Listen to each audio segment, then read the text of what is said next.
কলিকালে নাম রূপে কৃষ্ণ অবতার, নাম হইতে হয় সর্ব জগত নিস্তার। অবতার দুই রকম, এক হলো বাচক আর এক হলো বাচ্য। এই দুই ভাবে বলা হয়েছে। তাই হরিনাম রূপেও ভগবান সাক্ষাৎ অবতার।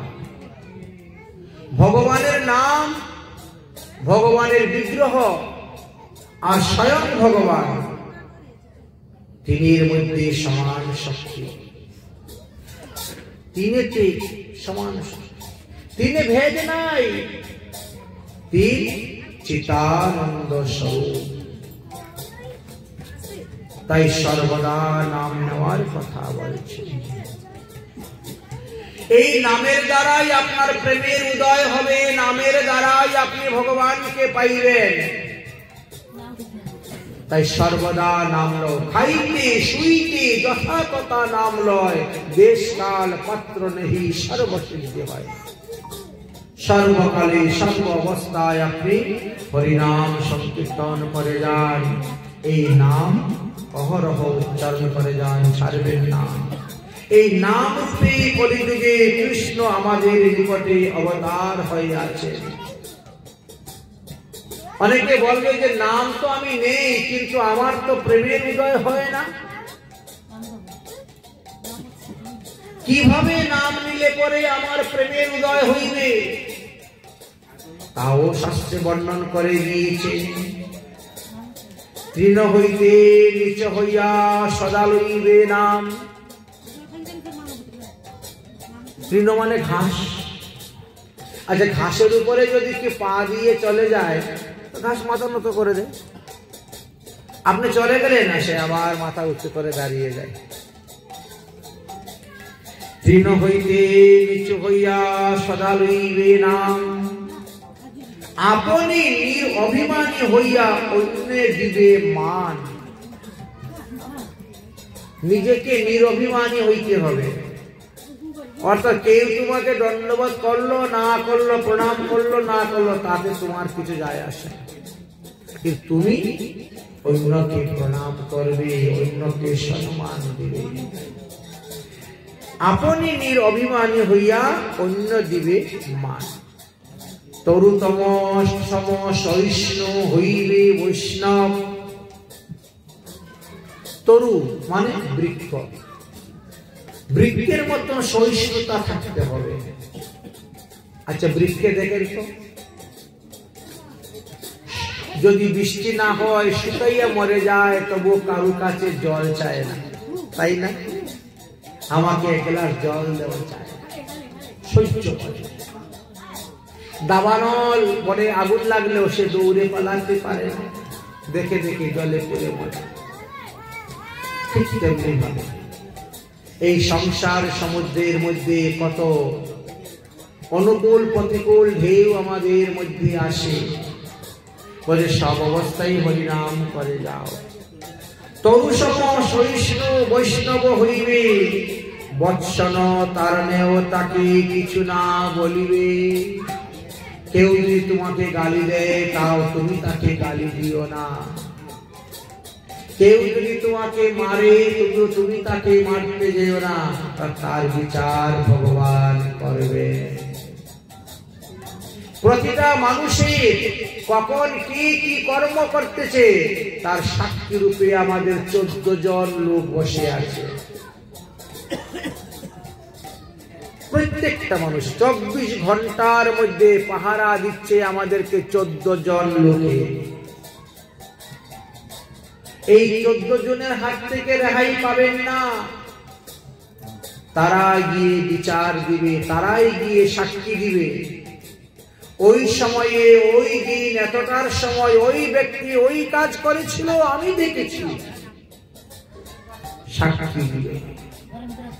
বর্তমান জগতে তো সাক্ষীদারকে টাকা পয়সা ঘুষ দিয়ে সত্যকেও মিথ্যা করে দেওয়া যায়, আবার মিথ্যাকেও সত্য করে দেয়।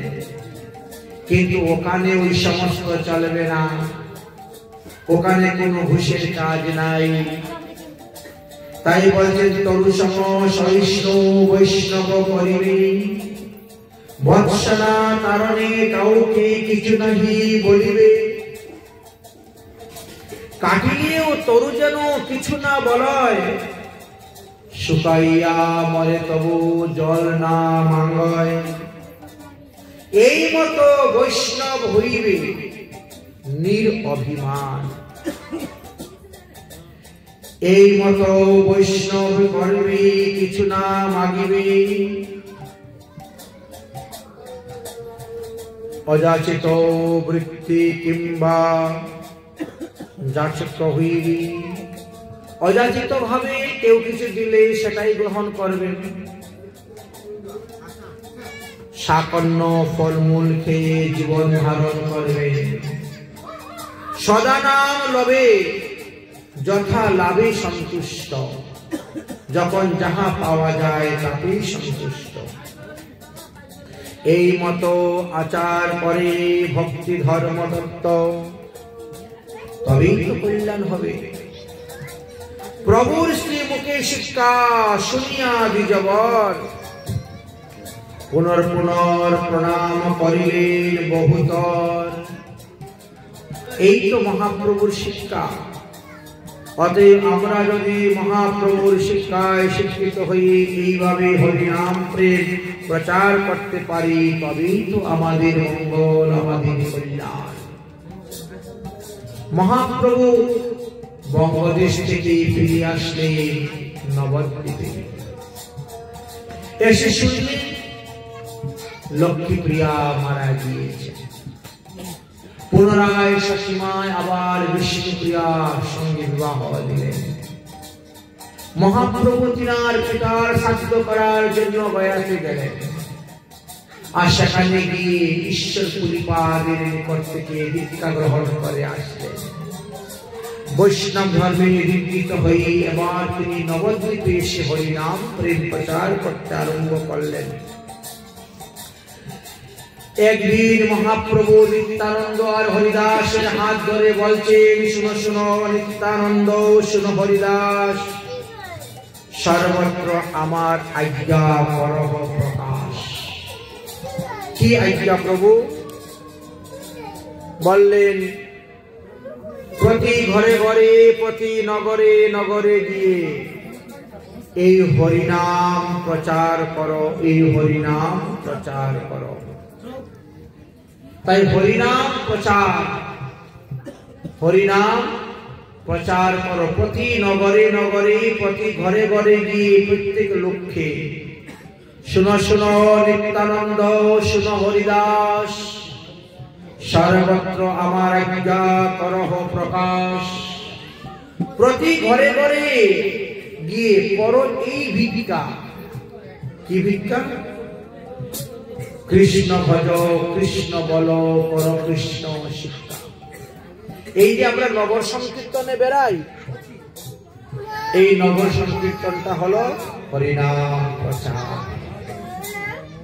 মানুষের দ্বারে দ্বারে, মানুষের ঘরে গিয়ে, মানুষের দরজার সামনে দাঁড়িয়ে হরিনাম কীর্তন। প্রতি ঘরে ঘরে গিয়ে করো এই ভিক্ষা। কি ভিক্ষা চাইবে? চাউল ডাল নয়, বল কৃষ্ণ, ভজ কৃষ্ণ, কর কৃষ্ণ শিক্ষা। ইহা বহি আর না বলিবে অন্য ভুল, দিবা অবসানে আসি আমাকে বলিবে সকল। কোথায় কোথায় হরিনাম প্রচার করেছ, কোথায় কোথায় হরিনাম প্রচার করতে গিয়ে কি রকম বাধা উৎপন্ন হয়েছে ইত্যাদি বললেন। তাই তো নবদ্বীপে করলে হরিনাম প্রচারের নাম হট্ট। আমাদের মহাজনগণ বলছেন, নদিয়ার বুদিরুমে নিত্যানন্দ মহাজন, পাতিয়াছে নাম হট্ট জীবের কারণ। নবদ্বীপে বুদিরুমে নিত্যানন্দ মহাজন, পাতিয়াছে নাম হট্ট জীবের কারণ। ও দয়া জয় ভাই বল কৃষ্ণ, ভজ কৃষ্ণ, কর কৃষ্ণ চিন্তা প্রভু জানায় ভাই বল কৃষ্ণ ভজ কৃষ্ণ করো কৃষ্ণ চিন্তা অপরাধ কৃষ্ণ হইয়া কৃষ্ণ কৃষ্ণ মাতা কৃষ্ণ পিতা কৃষ্ণ ভগবান অপরাধ কৃষ্ণ হইয়া কৃষ্ণ কৃষ্ণ মাতা কৃষ্ণ পিতা কৃষ্ণ ভগবান কৃষ্ণের সংসারে ছাড়িয়া জীবে দয়া কৃষ্ণ নাম সর্বভৌম জীবে দয়া কৃষ্ণ নাম সর্বভৌম কৃষ্ণের সংসারে ছাড়িয়া জীবে দয়া কৃষ্ণ নাম সর্বধর্ম জীবে দয়া কৃষ্ণ নাম সর্বধর্ম। আমাদের অনেক ধর্ম, সমাজ ধর্ম, বর্ণ ধর্ম, আশ্রম ধর্ম, জাতি ধর্ম, রাষ্ট্র ধর্ম, দেশ ধর্ম, ধর্মের অন্ত নেই। তাই বলছে সর্বধর্মের সার হলো হরিনাম সংকীর্তন, সর্বধর্মের সার হলো হরি কথা, হরিকথা শ্রবণ, হরিকথা কীর্তন, এটি হলো সর্বধর্মের সার। এই হরিনামই আপনার সঙ্গে যাবে। তাই হরিনাম যে যতটা বেশি করতে পারবেন তার ততটাই তার ব্যাংকের মধ্যে জমা হবে। যাওয়ার সময় খালি হাতে গেলে তো হবে না। আত্মীয় স্বজন মিষ্টি কুটুম্বের বাড়ি বেড়াতে গেলে তো কেউ খালি হাতে যায় না। তার মধ্যে আবার মেয়েকে যদি বিয়ে দেন, মেয়ের বাড়ি বেড়াতে যান তো এক সপ্তাহ আগে থেকে একাশির মধ্যে জিনিস ভরতে শুরু করে দেন। এখন তো শেষের সময়, এখন তো আরো বেশি বড় বড় এটাসি লাগে। শাল চাদর নিব, জ্যাকেট নিব, জাম্পার নিব, মাফলার নিব, টুপি নিব, সোয়াটার নিব। তার মধ্যে আবার মেয়ে যাহা যাহা খেতে ভালোবাসে তা নিব। নাতিপুতি হলে তো আর কথাই নেই, এদের জন্য নিতে হবে, বিআই জন্য নিবেন। এই জন্য এক সপ্তাহ আগে থেকে একাশির মধ্যে জিনিস ভরা শুরু করে দেন। দুদিন পরে যে আপনি পটল তুলে ভবসন্ধ পার হয়ে যাবেন, ওই একাশির মধ্যে কি ভরেছে?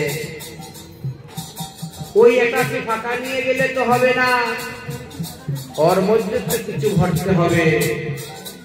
এর মধ্যে হরিনাম ভরে রাখুন, হরিনাম। যে যত হরিনাম করবে ততটাই তার কাছে জমা হইবে। আমাদের মহাজন বলছে এই হরিনাম হীরামণি মুক্তার মতন দামি বস্তু। হয়তো এখন আপনাদের কাছে ওটা দামি বস্তু বলে মনে হচ্ছে না, কিন্তু যখন ভবসিন্ধুর পরপারে যাবেন তখন বুঝবেন হরিনামটা যে কত দামি বস্তু। তখন আপনি বুঝতে পারবেন, কারণ কলিযুগে নাম ছাড়া আর গতি নেই। এই জন্য সাধুগুরু বৈষ্ণবরা কি করে? তারা গ্রামে গ্রামে, নগরে নগরে গিয়ে হরিনাম দীক্ষা দেন, হরিনাম প্রচার করেন, হরিনাম কীর্তন করেন, যাতে সবার হরিনামে রুচি আসে। আমাদের মহাজনগণ বড় সুন্দর উপদেশ দিয়ে গিয়েছে। তারা বলছে কৃষ্ণ নাম কি মতি, রাম নাম কি মতি, अरे मैं बिखरा हूँ गली गली, ले कोई